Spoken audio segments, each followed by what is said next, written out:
حکومت وقت سے کہتا ہوں، ایسے کتوں کے گلوں میں اپنے پٹے باندھ لو اور سنو۔ یہ کہتا ہے وہ پنڈت کہ میں بلیدان دینا چاہتا ہوں اور مجھے کوئی مسلمان آ کے مار دے، قتل کر دے، تاکہ ہندو سب سمجھ جائیں کہ مسلمان ہتھیارے ہوتے ہیں۔ سن وہ خبیث مردود، تیرے خون کی ہمارے نزدیک کوئی قدر و قیمت نہیں۔ جو لوگ یہ کہتے ہوں گے کہ اس کے سر کی اتنی قیمت، اتنی قیمت، میں کہتا ہوں 5 پیسے کی بھی قیمت نہیں۔ اس سے بڑے نمرودوں کو اللہ نے مچھر سے ہلاک کیا ہے۔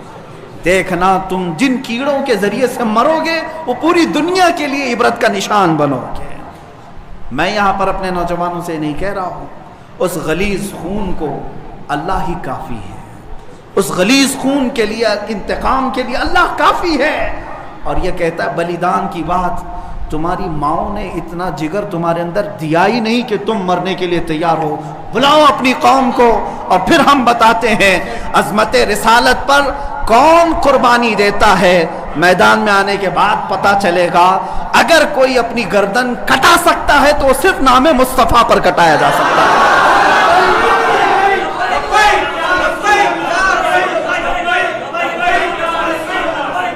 حسن یوسف پہ کٹی مصر میں انگشت زنا، سر کٹاتے ہیں تیرے نام پہ مردان عرب۔ وہ صحابہ کٹاتے تھے اور بتاتے تھے۔ آج اگر وہ پنڈت وہاں بیٹھ کر کے کہتا ہے کہ میں بلیدان دینا چاہتا ہوں، تو اپنی کوٹھے میں بیٹھ کر بلیدان دے لے، تیرے اپنے گھر میں۔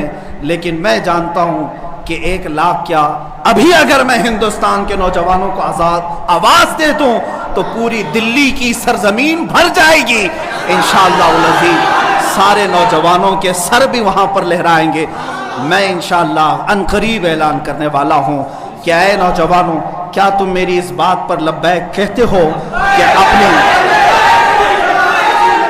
کیا تم میری اس بات پر آواز دے کر لبیک کہتے ہو کہ اگر حکومت وقت نے اس ملعون کو گرفتار نہیں کیا یا عظمت رسالت پر بھونکنے والوں کے گلے میں پٹا نہیں ڈالا تو ہندوستان کے ہر کونے سے مسلمان اپنے سر پر کفن باندھ کر دلی پہنچے؟ آپ تیار ہیں اس بات کے لیے؟ انشاءاللہ العزیز اگر سر کٹے گا، اے مسلمانوں گھبرانا نہیں، سب سے پہلے اس فقیر کا سر جائے گا انشاءاللہ۔ سب سے پہلے ہماری گردن کٹے گی۔ اور یہ مرنا تو ہے ہی آج یا کل، اپنے بستر پر ایڑیاں رگڑ رگڑ کر مرنے سے تو بہتر ہے میرے مصطفیٰ کی عظمت کا پرچم بلند کر کے دنیا سے جائے۔ اس لیے کہ فرشتے بھی ہماری لاشوں کے استقبال کے لیے تیار، فرشتے بھی ہماری لاشوں کے استقبال کے لیے تیار ہوں۔ اس لیے کہ فرشتے بھی یہ کہیں گے یہ عام آدمی کی لاش نہیں آ رہی ہے، میرے نبی پاک پر اپنا خون نچھاور کرنے والا آ رہا ہے۔ اور انشاءاللہ العزیز انشاءاللہ وہ پنڈت اپنے بزدلوں کو جمع کرنے کی کوشش کر رہا ہے۔ اور ابھی میں نے دیکھا ایک ویڈیو نشر کر کے وہ کہتا ہے ہندو بھائیوں سے میں کہتا ہوں کہ تم اپنی قربانی کے لیے تیار ہو جاؤ۔ کیوں زہر پھیلا رہے ہو؟ کیوں زہر پھیلا رہے ہو ہندوستان میں؟ ہم نے کبھی لڑنے کا یا جہاد کا اعلان نہیں کیا، اب تک ہمارے کسی عالم نے اعلان نہیں کیا۔ امن کے ساتھ رہنے کی تلقین اسلام نے بھی دی ہے۔ حضور نے خود فرمایا ہے جنگ کی تمنا مت کرو، جنگ کی لا تتمنوا لقاء عدوکم۔ میرے آقا فرماتے ہیں دشمنوں سے مٹبھیڑ کرنے کا، جنگ کرنے کا ارادہ مت کرنا، تمنا مت کرنا۔ ہاں اگر ان کی طرف سے آ جائے تو پھر قدم بھی پیچھے مت لینا، پھر قدم پیچھے نہیں لینا۔ اس وقت پھر تم سمجھ لینا تمہارے ساتھ کون ہوگا، پرائم منسٹر آئے گا، ہوم منسٹر آئے گا، سی ایم آئے گا، یہ سب اسی کوٹھے کے لوگ ہیں۔ اے مسلمانوں فخر کے ساتھ آنا، تمہارے ساتھ کوئی اہل سیاست نہیں آئے گا، تمہارے پیٹھ پیچھے رسول اللہ کی ذات ہوگی اور تمہارے سر پر اللہ رب العزت کی عنایت ہوگی۔ اللہ اور اس کے رسول کے بھروسے پر ہم جائیں گے انشاءاللہ۔ اور یاد رکھنا یہ صرف جذبات کی باتیں نہیں، جوش کی باتیں نہیں۔ میں اپنا ایک پیغام ریکارڈ کرنا چاہتا ہوں، اگر اس ملعون اور اس خبیث نمرود کی اولاد تک میری یہ بات پہنچ سکتی ہے تو پہنچا دی جائے۔ تم نے بہت بھونک لیا اپنی مندر میں بیٹھ کر کے، تم پریس کلب آف انڈیا میں بیٹھ کر کے بہت بھونک لیے، کتے آپس میں اپنی گلی میں بہت بھونکتے ہیں۔ میرے اس میسج کو اس ملعون تک پہنچا دیں۔ اگر ذرا برابر بھی دم خم ہے تمہارے اندر، تمہاری ماں نے اگر دودھ پلایا ہے تم کو، تو اب میں مناظرے کا چیلنج نہیں دے رہا ہوں، ڈیبیٹ بھی نہیں کروں گا، بات چیت بھی نہیں کروں گا. آؤ میں اعلان کرتا ہوں 8 دن کے اندر تم دلی پہنچو، کسی میدان میں پہنچو، اپنی ساری مقدس کتابیں لے کر کے آؤ، انشاءاللہ العزیز یہ فقیر قرآن پاک لے کر حاضر ہوگا. ہم آئیں گے، تم اپنے سارے گرو گھنٹالوں کو لے کر جمع ہو جاؤ. میں مناظرے کا چیلنج نہیں دے رہا ہوں، توجہ چاہتا ہوں. میں ڈیبیٹ کرنے کی بات ہی نہیں کر رہا ہوں. یہ نیوز اینکر جتنے دجالی میڈیا وہ بھی سن لیں، اپنے ڈیسک پر بیٹھ کر کے ٹٹو لوگوں کو لڑاتے رہتے ہیں وہ بھی سن لیں. قرآن، اسلام، رسول کی ذات پر حملے کرانے کے لیے زرخرید لوگوں کو بٹھاتے ہیں، وہ بھی سارے نیوز اینکر، یہ پنڈت سب جمع ہو جائے میدان میں. یہ فقیر قادری حاضر ہوگا، ایک بڑی آگ جلائی جائے، آگ لگائی جائے. میں اس سے کہتا ہوں میں بھی آگ میں داخل ہوں گا، تو بھی آگ میں داخل ہو جا. جو سلامت رہے گا اس کا دین حق پہچانا جائے گا.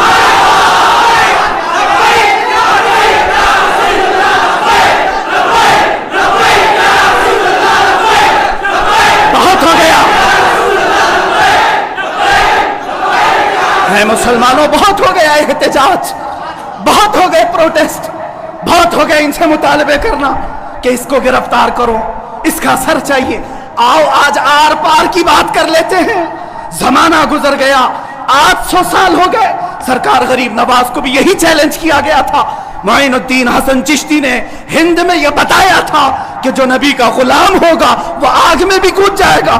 انشاءاللہ العزیز میں گنہگار ضرور ہوں، میرے اخلاق برے ضرور ہیں، لیکن جب بات میرے مذہب کی آئے گی، قرآن کی آئے گی، نام مصطفیٰ کی آئے گی، میں برسر اعلان آج پھر کہتا ہوں، آؤ تم سارے پنڈت مل کر کے آؤ، آگ لگائی جائے. تم سب پوری دنیا کو دکھانا میں بھی آگ میں داخل ہوں گا، تم بھی آگ میں آ جانا. دیکھتے ہیں کس کے جسم کو آگ جلاتی ہے. اگر میں سلامت رہا تو میرے دین کی بات ہوگی، اور انشاءاللہ العزیز مجھے یقین کامل ہے کہ اگر آگ پر بھی کسی کا حکم ہوتا ہے تو صرف میرے رب ذوالجلال کا ہے، میرے رب ذوالجلال کا ہے. بس اسی بات پر میں اپنی گفتگو کو ختم کرتا ہوں. اب احتجاج نہیں، اب پروٹیسٹ نہیں، سیدھے آر پار کی بات، میری یہ بات پہنچا دی جائے.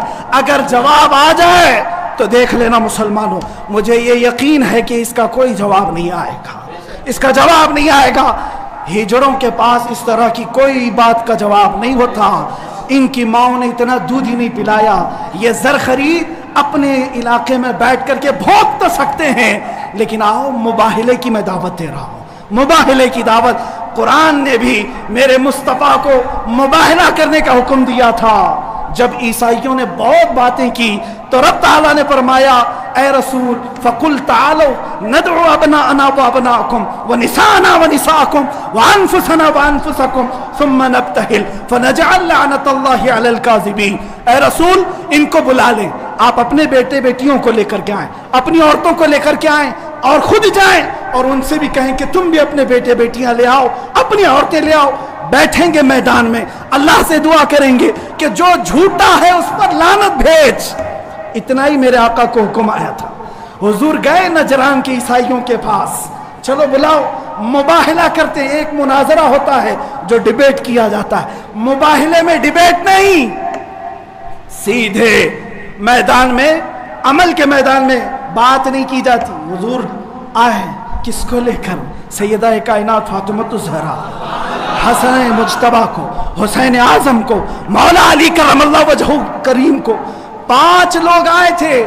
نجران کے عیسائیوں نے پہلے تو مان لیا تھا چیلنج. جب یہ نورانی چہرے دیکھے تو عیسائیوں کے ایک بوڑھے پادری نے کہا اے نادانو، کس کو تم نے مباہلے کے لیے بلا لیا؟ اگر اس رسول نے ہاتھ اٹھا دیا تو قیامت تک تمہاری نسلیں باقی نہیں رہیں گی.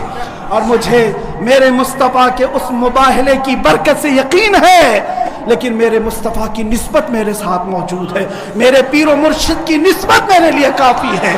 انشاءاللہ العزیز مباہلے کے لیے فقیر حاضر ہوگا. جواب آ جائے، اے سنی مسلمانوں انتظار کرو، اب لڑائی آر پار کی ہو جاتی. دیکھا جائے گا کس کا دین حق ہے، کس کی کتاب حق ہے، کس کا رسول حق ہے، اسی بات پر خاتمہ ہوگا۔ وآخر دعوانا الحمدللہ رب العالمین۔